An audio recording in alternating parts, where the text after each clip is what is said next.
Fire emergency की इसकी बात की जाए, कल सेक्रेटरीट का घेराव किया, जिसके बाद लाठीचार्ज भी हुई और वो आज भी एस्पिरेंट्स आपको सड़कों पर ही नजर आएंगे। लगातार आज दूसरा दिन है, क्या कहना चाहेंगे? आज दूसरा दिन है, कल की भी तस्वीरें जो है वो कल रोज सामने आई सेक्रेटरीट के बाहर से, आज दूसरा दिन है, आज भी आप सड़कों पर हैं, क्या कहेंगे? मैडम, ये अनफॉर्चुनेट चीज़ है कि आज के जवान सड़कों पे है और आपको ये भी पता है कि इसमें मैक्सिमम जो एग्रीड एस्पिरेंट हैं फायर इमरजेंसी डिपार्टमेंट में वो कश्मीर घाटी से हैं। कोई कुपवारा, कोई दोड़ा, कोई बांडीपुरा, कोई श्रीनगर, कोई बडगाम से आया है, सब रोजे से हैं।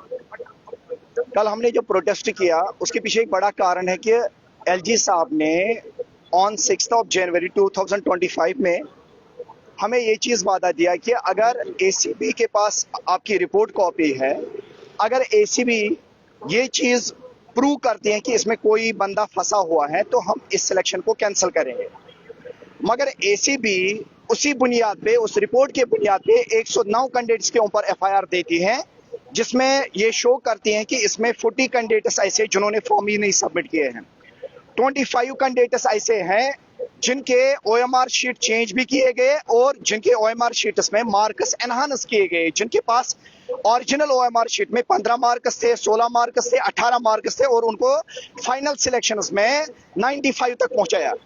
तो एक अनफॉर्चुनेट पार्ट देखने को मिलता है कि जहां पे एलजी साहब का एक नाहा करप्शन को हम खत्म करेंगे, जमीन बोस करेंगे, बट वो दावा मुझे लगता है कि खाली ऑफिस तक है, वो दावा खाली चेयर्स तक है, वो मुझे लगता है खाली मीडिया को दिखाने के लिए है। एलजी साहब के पास में एक बार नहीं 4 बार मिला हूं, चारों बार एलजी साहब ने बताया कि अगर कभी भी इसमें गलत चीज देखने को मिलेगी तो हम कैंसिल इसको करेंगे। मगर एलजी साहब कम से कम इस चीज का जवाब दीजिए कि एसीबी से सब बढ़कर कोई इन्वेस्टिगेशन एजेंसी आपके पास है, उसको भी लाए, अगर वो भी इन्वेस्टिगेट करते हैं वो भी दिखाएगी कि इसमें दांतली हुई है। फायर एंड इमरजेंसी की रिक्रूटमेंट जो 2020 में ली गई उसमें भी दांतली देखने को मिलती है। हर एक कैंडिडेट जो जिसकी भी सिलेक्शन हुई है उसमें एक भी बंदा अपने बलबूते पे नहीं लगा हुआ है। हर एक कैंडिडेट के ऊपर उंगली उठ रही है, जिसमें एक ही फैमिलीज में से 9 बंदे को सिलेक्ट किया जाता है, जिसमें एक ही परिवार के 5 भाई हैं। पर बदकिस्मती से कहना पड़ता है, हमने जो इंक्वायरी कमेटी को काम करना था वो इंक्वायरी कमेटी का काम हमने करके दिया। हमने बैंक ट्रांजैक्शंस भी दिए, हमने उनको ये भी दिखाया कि लाखों में पैसे कैसे एक अकाउंट में दूसरे अकाउंट में ट्रांसफर किए गए। ब्रोकर्स का हमने लिस्ट भी प्रोवाइड किया, हमने एडमिनिस्ट्रेटिव ऑफिसर्स जो भी थे इसमें मुलव्वस थे उनका भी नाम हमने दिया। पर बदकिस्मती से कहना पड़ता है कि कोई भी कार्रवाई उनके ऊपर नहीं हो रही है। इवन के एडमिनिस्ट्रेशन एसीबी ने एफआईआर जब लॉन्च की, उस एफआईआर में उन्होंने 2 डीजीपीस को हाईलाइट किया कि ये इसमें गिल्टी है, ये इसमें कन्विक्टेड है, बट आज भी उनके ऊपर कोई कार्रवाई नहीं की जाती है, ना उन कैंडिडेट्स के ऊपर जो फ्रॉडुलेंट्स है, जो इरेगुलरिटीज के तरीके से उनकी सिलेक्शन की जाती है। होते जा रहे हैं सारे एस्पिरेंट्स और कभी लंबे समय से मांग इनकी इस चीज को लेकर है कि ट्रांसपेरेंसी के साथ सभी चीजें सामने आए, बट अभी तक भी आप देखें आपने इसी के दौरान जो है चुनाव भी हुए हैं, आपने अपनी नई सरकारें भी नियुक्त की हैं, इन्हीं सब चीजों को देखते हुए वोट दिया है कि आखिरकार एक नई अगर सरकार आएगी, नए चेहरे सामने आएंगे तो आपको कुछ ना कुछ ट्रांसपेरेंसी नजर आएगी, बट अब आपको लग पा रहा है कि कुछ हो रहा है? मैडम, काश बोलने से ज्यादा वो काम कर पाते। असल में बात करना एक चीज होता है और प्रैक्टिकलिटी में उस काम के ऊपर उतरना, बातों के ऊपर उतरना कुछ और चीज होते हैं। मैं आपको कल का एक पार्ट आपको सुनाऊंगा।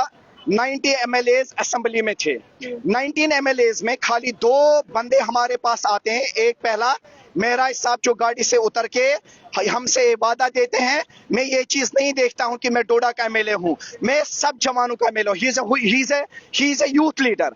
हमने कल उसको वो खुद गाड़ी से उतर के हमसे वादा दिया कि कल मैं असेंबली में इसके ऊपर बात करूंगा, उसने वो करके दिया। आज देखिए उसने असेंबली में हल्ला मचाया और उन कल्प्रिट्स के ऊपर सीधे उंगली उठाई और उनका नाम भी लिया जो इसमें इन्वॉल्व थे। तो आपको क्या लगता है, विश्वास उन पर है कि बेशक आपके इलाके से नहीं है पर फिर भी यूथ की आवाज को उठा रहे हैं? मतलब मैं क्या बताऊंगा, मैं डिस्ट्रिक्ट बडगाम से बिलोंग करता हूँ, वो तो डोडा के हैं। एक भरोसा पैदा हो जाता है इन चीजों को देख के, जब एक बंदा बात करता है और उसके ऊपर खड़ा उतरता है। और जो हमें हमारे अपने एरिया में, अपने कंस्टिट्यूएंसीज में एमएलए आते हैं, उन्होंने तो वोट लिया, तो उन्होंने इलेक्शन के टाइम हमारे साथ वादा किया, बट हकीकत में उन्होंने आज तक हमारे केस के ऊपर कोई बात भी नहीं की। तो एक नाराजगी यूथ को इस चीज को लेकर भी है कि इनके केस पर आज तक भी बात नहीं गई है। सरकारें बदलती हैं, एडमिनिस्ट्रेशन ना इनके ऊपर कुछ सोच रही है, ना सरकार इनके लिए बात कर रही है, ना इनके लिए कोई आवाज उठाने वाला है। आखिरकार कोई एक उम्मीद तो आखिर नजर इन एस्पिरेंट्स को आए। तमाम चीजें, तस्वीरें जो है वो आपके सामने है। पिछले 2 दिन से ये सड़कों पर है और किराए को जरूर रखें। और ज्यादा जानकारी के लिए देखते हैं आप ऑल टाइम्स। मुझे कैमरा पर्सन गुलशन को दीजिए इजाजत। जय।